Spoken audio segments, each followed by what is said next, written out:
Alright, neck is bolted onto the body. It's nice and tight fit and everything's nice and even right across the neck.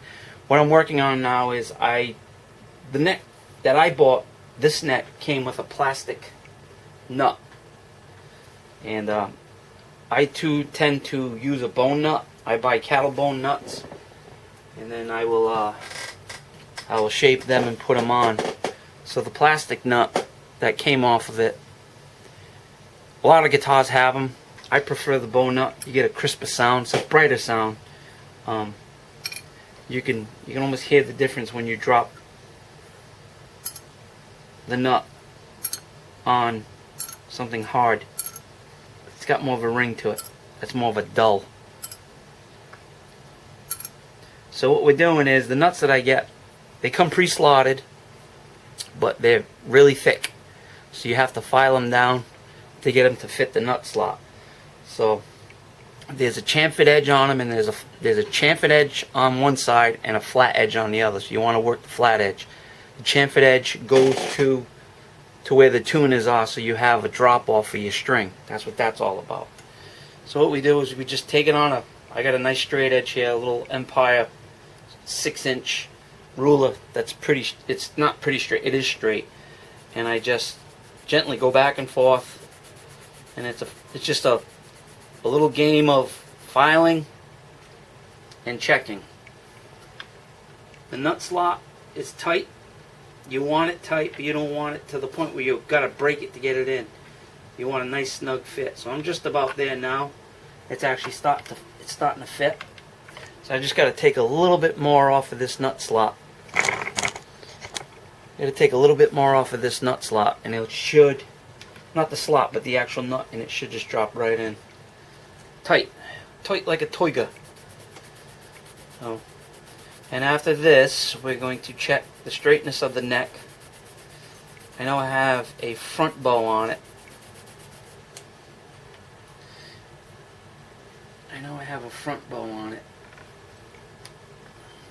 That's almost there. A little bit more, and we'll get it to fit. And then we'll check the neck for straightness. I know I have to mess with it. I got to tighten up the truss rod nut because I have a front bow, which essentially the neck is this way.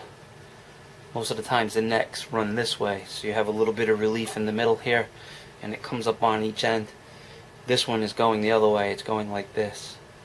So all the middle frets would be buzzing. If I was just to leave it the way it is and string it up, all the middle frets would buzz, and we don't want that. And we're also going to get it straight with some relief, and then put a fret rocker on there and check for the height of the frets in conjunction with one another. Because these necks come pre-finished and pre-slotted, but you still got to dress up the ends. They're a little sharp. You still have to mess with them a little bit. So that's what we're gonna do. So I'm just gonna keep fitting this, and be back in a little bit. All right, we have the neck off the body now. We have the nut is fit. File down the edges. I have a massive chip right here. I'm gonna have to fill in with lacquer. I have one over here too. So now this truss rod adjustment nut, or Allen key head, is at the bottom of the neck, like the old style. So I have my straight edge, and I place it on the neck, and I'm getting rocking this way. So that means it's telling me that this neck is got a front bow to it. So what I want to do is I want to grab the Allen key and get one that fits. Oh, this is the one that fits. One of these fits. I have them all here. No, that's not the one. There we go. What I want to do is tighten it. When you tighten these nuts, these truss rods, you only want to go a little at a time. You don't want to just turn it like a full revolution. You want to turn it like a quarter turn, and then check. But by just me doing that, get over here, buddy. It's a little closer. so I have to tighten it some more.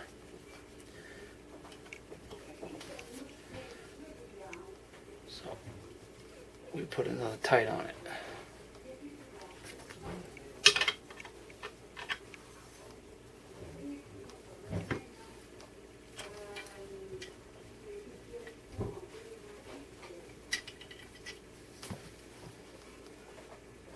I think this is a dual action truss rod, which goes one way or the other, because it got really loose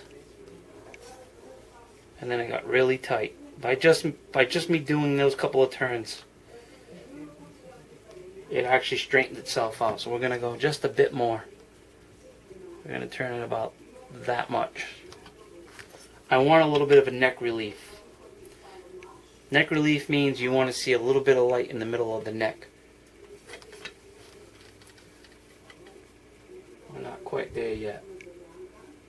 It's good if you hold it up. It's starting to happen now. I don't want to go too much because once I put the strings on it, that's going to want to pull this neck up too. So you want to sort of do this really slowly and in slow increments. So if I do that another eighth of a turn, you actually hear the neck starting to creak a little bit. So it's moving. And if I hold that up, I'm actually getting light in the middle now and nothing in the end. I don't have any more rocking. So, just a bit more. We're going to leave it. Check it. I actually have no light showing through all the way across now. There's no light showing through. So that's telling me that this neck is straight now.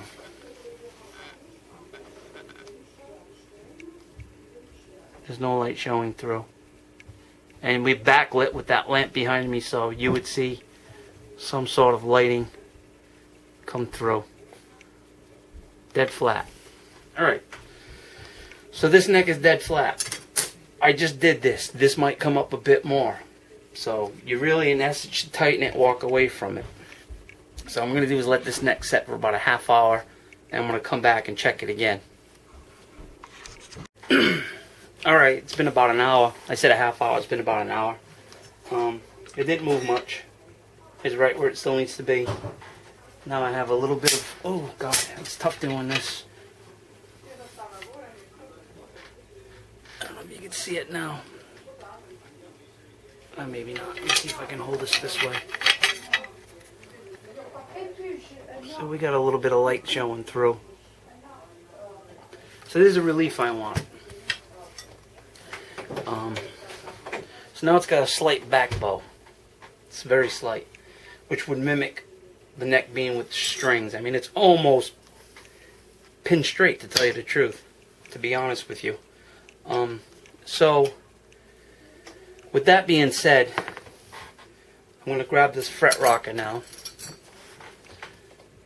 and we're going to check frets 3 at a time.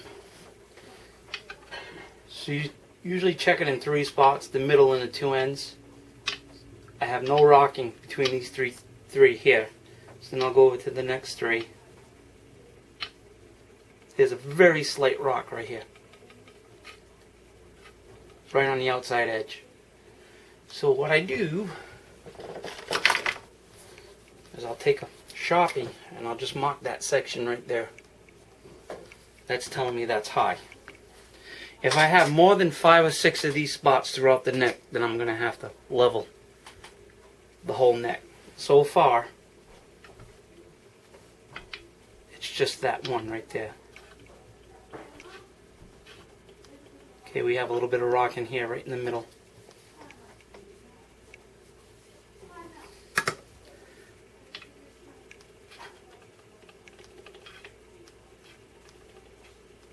We get, you can hear it. So right here, there's another spot. So we're at 3 now.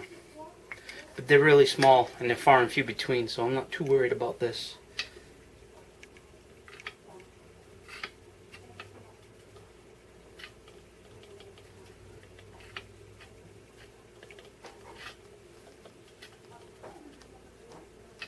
here.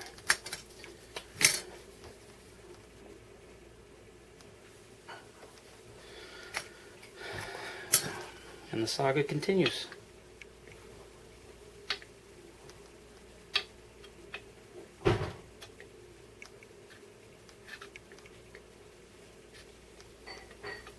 It's very minimal. So I think we're gonna spot level these. They're too far and few between.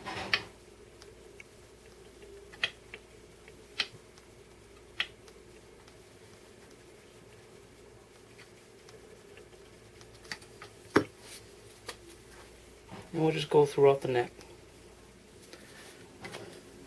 checking them.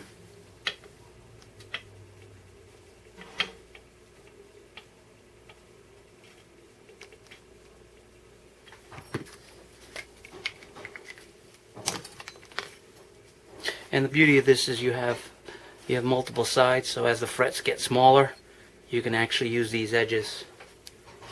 Where was I? I was right here.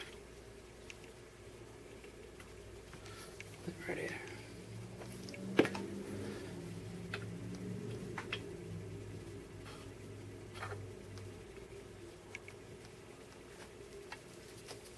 Seems to be all in the middle.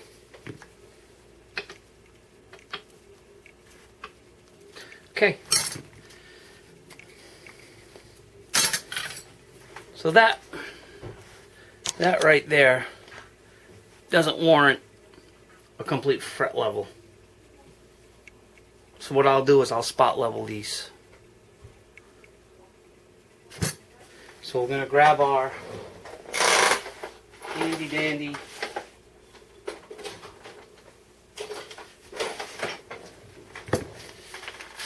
fret leveling file.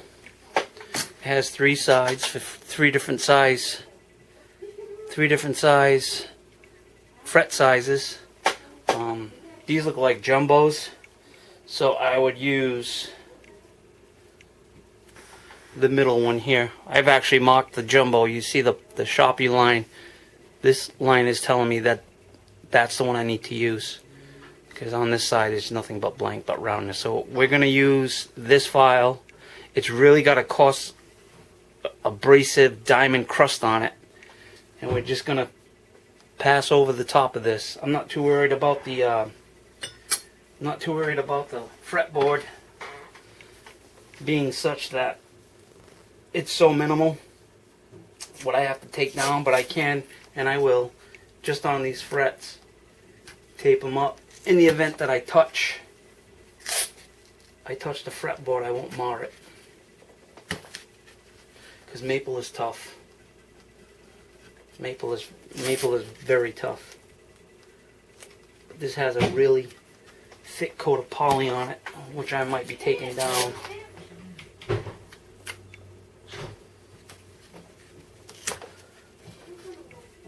Sorry for the long video, but it's tough to show you what I'm doing here and explain as I go. So now, with the tape, I'm actually protecting the fingerboard where I got to put the file. So we're going to end up repolishing all this anyways, regardless. And since these edges are really sharp, I'm going to have to work those too. The edges are really sharp on it. So when you're sliding your fingers up and down on the fingerboard, you don't want to be catching edges. You want it's like a really smooth feel to it. And I don't have one. I got you can feel them as you go up and down here. It's really sharp down this end. So I'm just going to tape up the rest of this fingerboard, and then I'll bring you back when I start to file it. Alright, I'm going to start using the fret file. Just going to take out this little piece here. I don't know if you can, let's see if we can see it. That little bit of black. That's all I need to do to get this to be somewhat nice. So I'm just going to take it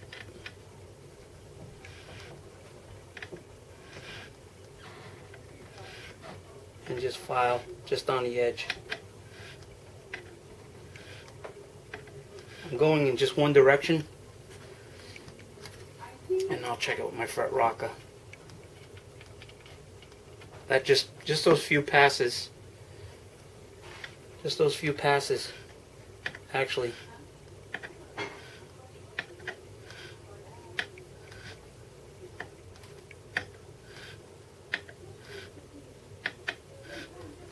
You can see metal flakes, metal shavings.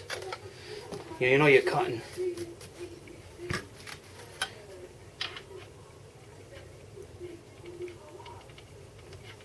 It's getting better.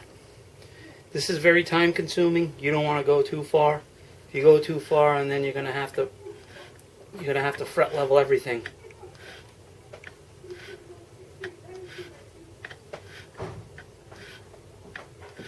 Some guys would take a flat file. Some guys would take a flat file, and they would just flat file this, and then they would file on either side of it, like with a 3-sided file, and they would put their own contour in there. But this already comes with the. Hello? Oh, sorry. Don't be sorry. Just don't shut the lights.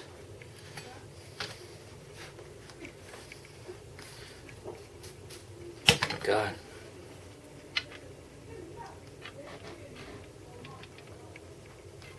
Alright, I have just a little snoot left, and that one will be done.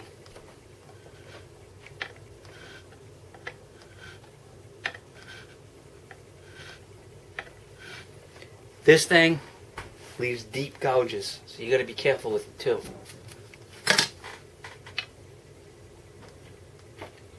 We no longer have any rocking. That one's been addressed. Now we go over to this one.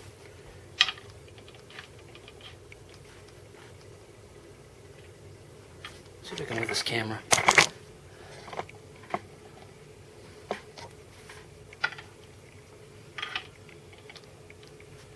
Is that helping any? No. Go back up. Sorry, my big mitts are getting in the way. You can hear it. So we're just going to try to ride this right in the middle.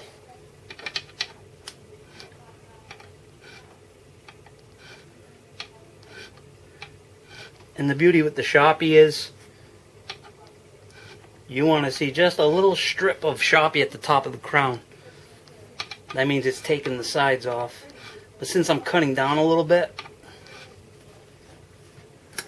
I'm taking most of that Sharpie away.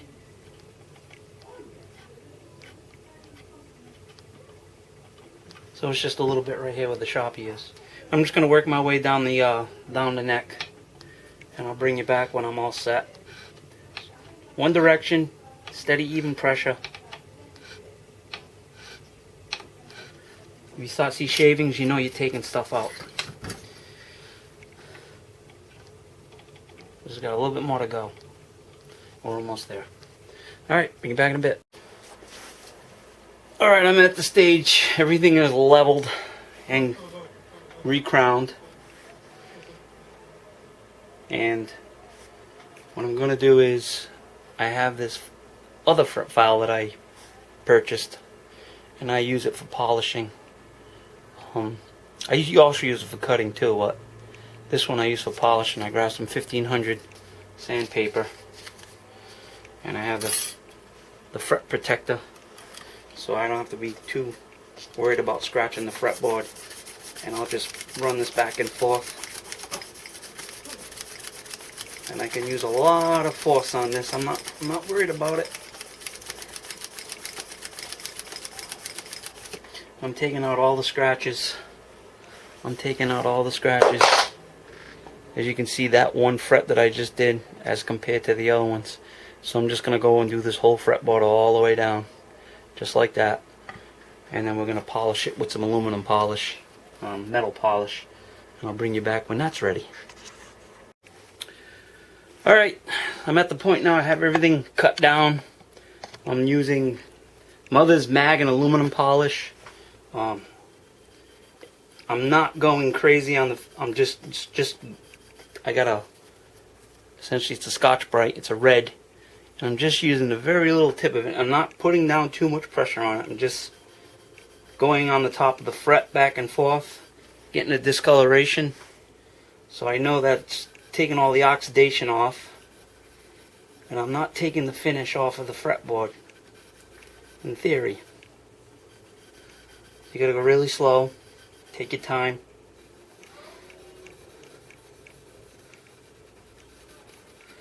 So you know, I know I'm getting the oxidation off because it's turning black, and then I'll come back with a microfiber towel and I'll buff it out to a shine like no other.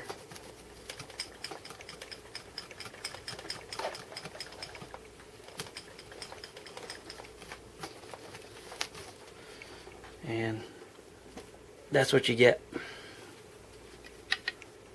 You get a nice deep shine. But I think I'm gonna go over this fingerboard. I think I'm gonna go over it with a buffing pad. I mean, it's inevitable. You can't really not mar the finish unless I tape it up, and then you can't get the sides of the fret that meet the fingerboard. So if need be, I'll buff out the thing. I'm getting a little bit of, it's almost like a haze, but I think that can be buffed out. And it can. And that's what we're looking at. We're looking at that type of finish. So I'm just going to go along, finish this. We're done with this. I'm not going to do an update on the last part of it. Next video, we're going to be applying a water slide decal.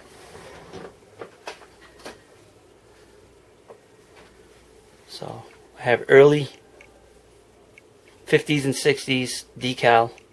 It's water slide, and we're gonna put that bad Larry up on there, and I'll show you how to do that on the next video. So I'm just gonna go along.